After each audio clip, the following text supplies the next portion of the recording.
Buenos días, mis hermanos.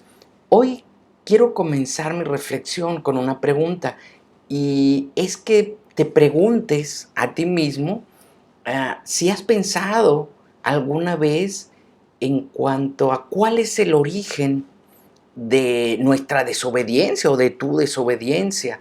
Piensa en las autoridades humanas a las cuales no has obedecido o incluso también en cuanto a tu desobediencia a Dios. ¿Has pensado por un momento o reflexiona por un momento cuál ha sido el origen o la raíz de esa desobediencia? Miren, es interesante y si somos bastante o lo suficientemente honestos con nosotros mismos, el origen o la raíz de la desobediencia está sujeta o tiene su origen en nuestros propios planes y en la determinación que tenemos para llevarlos a cabo. Pero saben, nuestros planes no siempre son los planes de Dios. Y nosotros hemos visto y vivimos diariamente las consecuencias de la desobediencia. Desde el origen del hombre, desde la creación del hombre, al día de hoy, vemos las consecuencias, son perceptibles de las consecuencias de la desobediencia, como lo es esa lucha diaria por sobrevivir, las desigualdades, los odios, los rencores, las luchas, las guerras. Esas son consecuencias visibles de la desobediencia. Pero hay una consecuencia más grave aún, que a veces no es tan visible ni tan perceptible, y es la pérdida de la comunión con Dios. Esa es una consecuencia grave de la desobediencia. Fíjense que Dios en Deuteronomio capítulo 10, versículo 13, nos hace un llamado interesante y dice así: debes obedecer siempre los mandatos y los decretos del Señor que te entrego hoy para tu propio bien. Vemos que Dios nos dice que ser obedientes redunda en nosotros mismos, en nuestro propio bien. Pero no siempre, hermanos, somos obedientes. Y quiero ilustrar el porqué o esa motivación que les comentaba al principio que nos lleva a ser desobedientes. Se las quiero ilustrar a través de una historia que aparece en el libro del Antiguo Testamento llamado Esther, donde en su primer capítulo nos presenta a dos de sus protagonistas de esa historia, y es el rey Asuero o Jerjes, que quiere decir rey supremo o rey majestuoso. Su nombre hablaba de quién era él. Y este rey era un rey muy poderoso, con muchas riquezas, y la historia comienza describiendo su riqueza y su poder. En el libro de Esther, en el capítulo 1, versículo 3 dice: en el tercer año de su reinado, hizo un banquete para todos sus nobles y funcionarios. Invitó a todos los oficiales del ejército de Persia y Media y también a los príncipes y nobles de las provincias. Y más adelante, en el versículo 4, nos habla de esa riqueza y de esa opulencia. Y dice el versículo 4: la celebración duró 180 días y fue una gran exhibición de la opulenta riqueza de su imperio y de la pompa y el esplendor de su majestad. Aquí vemos que él estaba mostrando una fiesta que dure 180 días para mostrar su riqueza y su opulencia. Pero también este rey estaba casado con una reina que se llamaba Basti. Basti significa belleza. Y saben, haciendo un paréntesis en esta historia, la belleza es una cualidad o un atributo muy peligroso, hermanos, si no va acompañado de su correspondiente belleza espiritual. Y saben, es un caso no poco común conseguir una gran belleza espiritual en cuerpos a veces rudos y y no de tan aspecto hermoso externamente, pero la belleza espiritual es grande. Así que bueno, la historia nos cuenta que esta reina era muy hermosa y el rey, en medio de su celebración, hace un llamado. En el versículo 11 de este primer capítulo, el rey hace un llamado a la reina y dice así: que le trajeran a la reina Basti con la corona real en la cabeza. Quería que los nobles y los demás hombres contemplaran su belleza, porque era una mujer sumamente hermosa.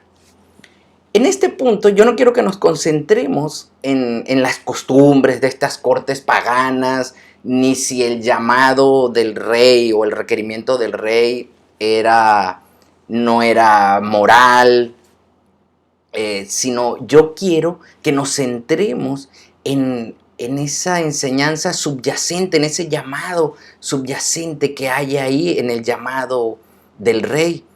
Entendemos que la reina gozaba de ese lugar privilegiado por decisión y favor del rey, así como nosotros, en nuestro llamado a ser hijos de Dios.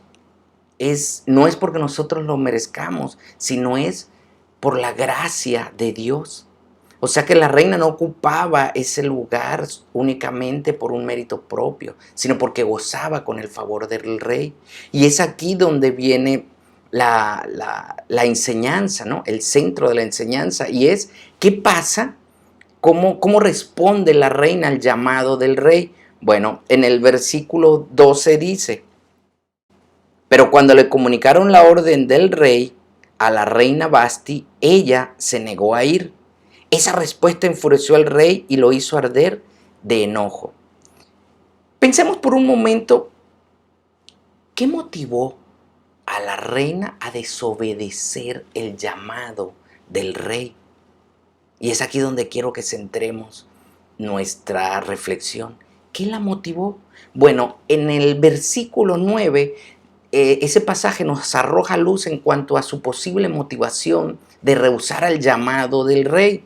El versículo 9 dice así: al mismo tiempo, la reina Basti hizo un banquete para las mujeres en el palacio real del rey Jerjes.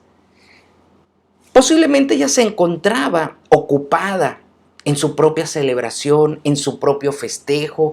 Ella estaba en su mundo atendiendo a sus invitados y bueno, no le pareció oportuno o adecuado, o no le dio importancia a ese llamado del rey. Y es aquí, hermanos, donde yo quiero que veamos ese paralelismo en nuestras vidas. Cuando Dios nos llama, tenemos un llamado de parte de Él a obedecerle, a seguirle. No nos encontramos nosotros a veces en nuestra propia celebración, en nuestra propia fiesta, con nuestros propios invitados, con nuestros propios intereses, y a veces sentimos que no es oportuno responder al llamado de Dios. Incluso a veces nos encontramos afanados en esta lucha diaria, o complaciéndonos a nosotros mismos, y desatendemos el llamado del Rey.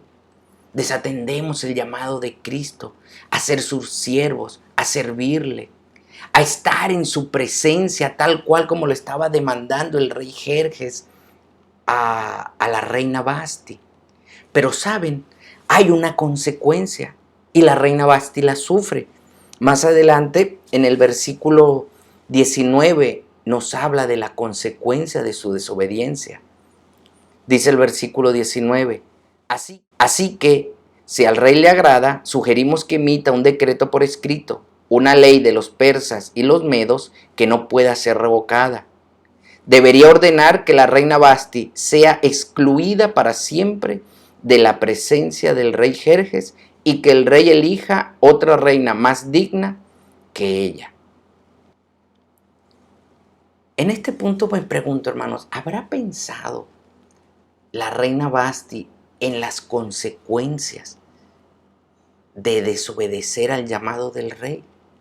Posiblemente no lo dice la historia, pero posiblemente la reina vivió el resto de su vida arrepentida por ese momento, por esa acción de no responder al llamado de Dios. al llamado del Rey. Pero igual nosotros, a veces por encontrarnos ocupados en nuestros asuntos, no atendemos al llamado de nuestro Rey. Y también tiene una consecuencia. La consecuencia de la reina Vasti fue perder esa comunión con el Rey. Ya no iba a estar más en su presencia. Pero con nosotros resulta lo mismo. Cuando desobedecemos, nos apartamos de la presencia de Dios.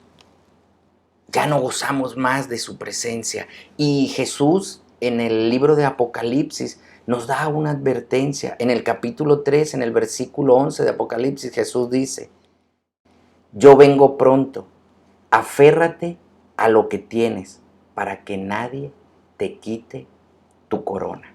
Por eso, hermanos, debemos aferrarnos a ese llamado de Jesús. Por eso debemos aferrarnos a la obediencia a Cristo. Y les quiero dejar por último un salmo que deberíamos hacerlo parte de nuestra oración diaria. El Salmo 143 en el versículo 10 dice: enséñame a hacer tu voluntad, porque tú eres mi Dios. Que tu buen espíritu me lleve hacia adelante con pasos firmes. Hermosa oración y un hermoso llamado, mis hermanos. Que Dios les bendiga.